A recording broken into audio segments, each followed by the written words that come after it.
Hai, saya Arif dan ini Bicara Saham.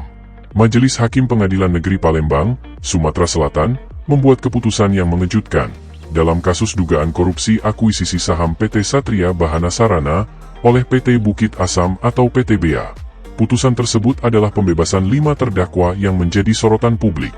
Pengumuman putusan bebas itu dibuat oleh Majelis Hakim yang dipimpin oleh Pitriyadi di hadapan Jaksa Penuntut Umum dan kelima terdakwa pada sidang di Pengadilan Negeri Tipikor Palembang pada Senin, 1 April 2024. Kelima terdakwa yang dibebaskan adalah tokoh-tokoh penting korporasi Indonesia, seperti mantan Direktur Utama PT Bukit Asam periode 2011 sampai dengan 2016, Mila Warma, serta beberapa nama lainnya seperti Nurtima Tobing, Anang dari Prasetya, Saiful Islam, dan Cahyono Imawan. Namun, keputusan ini menuai kontroversi, karena tuntutan yang sangat berat yang diajukan oleh jaksa penuntut.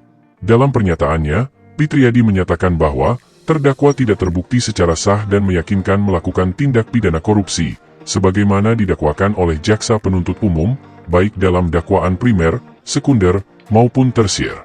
Pernyataan tersebut tentu menjadi pukulan bagi tuntutan jaksa penuntut umum, yang mengajukan hukuman penjara yang sangat berat bagi para terdakwa. Menyikapi putusan tersebut, jaksa penuntut umum Hermasyah langsung menyatakan bahwa pihaknya akan mengajukan upaya hukum kasasi. Langkah ini menunjukkan bahwa kasus ini masih akan terus bergulir di tingkat yang lebih tinggi dalam sistem peradilan Indonesia.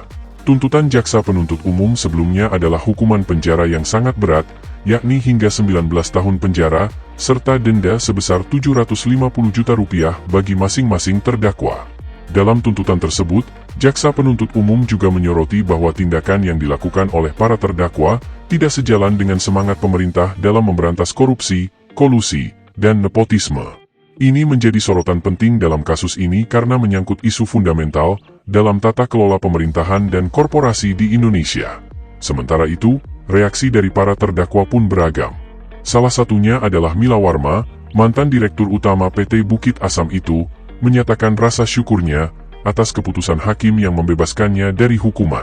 Ini menunjukkan adanya kelegaan dari pihak yang dituduh, tetapi juga menegaskan bahwa putusan tersebut masih menjadi subjek dari perdebatan dan kontroversi. Pembebasan 5 terdakwa dalam kasus ini membuka diskusi yang lebih luas tentang efektivitas sistem peradilan dalam menangani kasus korupsi di Indonesia. Beberapa pihak mungkin akan mendukung keputusan hakim sebagai bukti independensi lembaga peradilan, sementara yang lain mungkin akan mempertanyakan kredibilitas penegakan hukum dalam kasus-kasus korupsi yang melibatkan tokoh-tokoh korporasi. Isu korupsi dan penegakan hukum menjadi topik yang relevan, terutama dalam konteks perekonomian dan pasar modal Indonesia. Kepercayaan investor dan masyarakat terhadap keadilan dalam penanganan kasus korupsi akan berdampak langsung pada stabilitas dan pertumbuhan ekonomi negara. Kasus-kasus korupsi yang melibatkan korporasi besar juga mengundang pertanyaan tentang transparansi dan akuntabilitas dalam praktik bisnis. Putusan hakim dalam kasus ini akan menjadi acuan bagi praktik bisnis di masa mendatang, karena memberikan sinyal penting tentang batas-batas yang tidak boleh dilanggar. Sementara itu, bagi para pelaku pasar modal, keputusan ini mungkin akan mempengaruhi persepsi terhadap PT Bukit Asam dan anak perusahaannya. Hal ini bisa tercermin dalam pergerakan harga saham, serta kepercayaan investor terhadap manajemen perusahaan. Untuk jangka panjangnya, penanganan kasus korupsi seperti ini juga menjadi cerminan dari seberapa kuatnya integritas institusi peradilan dalam menegakkan keadilan. Kredibilitas lembaga peradilan tidak hanya penting untuk menjaga kepercayaan masyarakat terhadap sistem hukum, tetapi juga untuk memastikan bahwa prinsip-prinsip keadilan tidak terkompromi dalam upaya memberantas korupsi.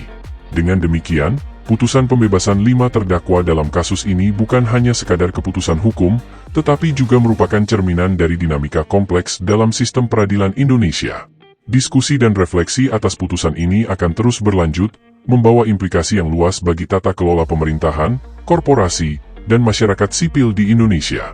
Lalu, bagaimana kondisi fundamental Bukit Asam saat ini? Yuk kita review.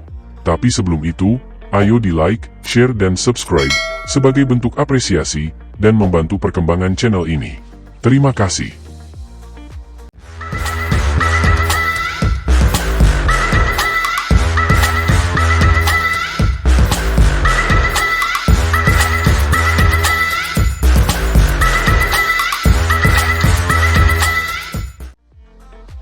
Di Di sisi lain, secara keseluruhan, terlihat bahwa Bukit Asam mengalami penurunan dalam beberapa aspek kunci.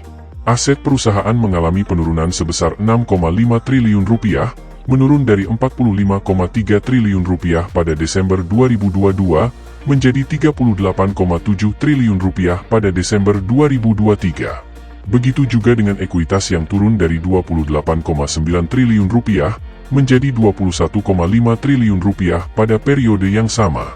Tidak hanya itu, liabilitas perusahaan juga mengalami peningkatan yang cukup signifikan, naik dari 16,4 triliun rupiah pada Desember 2022 menjadi 17,2 triliun rupiah pada Desember 2023. Ini menunjukkan bahwa Bukit Asam menghadapi tekanan yang cukup besar dalam pengelolaan keuangan perusahaannya. Dalam hal pendapatan, terjadi penurunan sebesar 9,8% dari 42,6 triliun rupiah menjadi 38,4 triliun rupiah pada kuartal keempat tahun 2023. Return on asset sebesar 15,7% dan return on equity senilai 28,4% pada periode yang sama menunjukkan kinerja yang belum sepenuhnya optimal. Salah satu poin krusial dalam laporan keuangan adalah penurunan laba bruto yang signifikan, turun dari 17,9 triliun rupiah menjadi 9,1 triliun rupiah.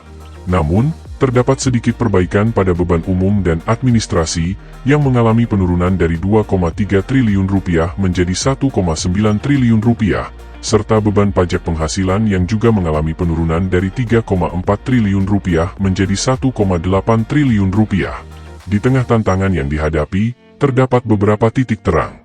Meskipun laba tahun berjalan menurun drastis, dari 12,7 triliun rupiah menjadi 6,2 triliun rupiah, net profit margin masih relatif stabil di nilai 15,8% pada kuartal keempat tahun 2023. Walaupun demikian, debt to equity ratio yang mencapai 80,2% menjadi perhatian tersendiri dan menunjukkan bahwa Bukit Asam memiliki beban hutang yang cukup besar.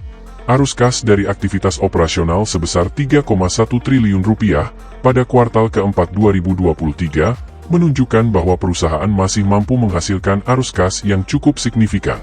Namun, total penurunan nilai kas sebesar 2,8 triliun rupiah hingga akhir Desember 2023 menandakan bahwa Bukit Asam harus lebih hati-hati dalam pengelolaan kasnya, terutama terkait dengan aktivitas pendanaan yang membutuhkan perhatian lebih lanjut.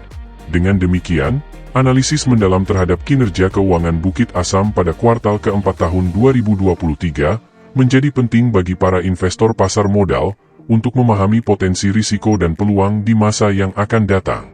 Akhirnya, bagaimana pendapat sobat semua mengenai emiten PTBA? Tulis di kolom komentar.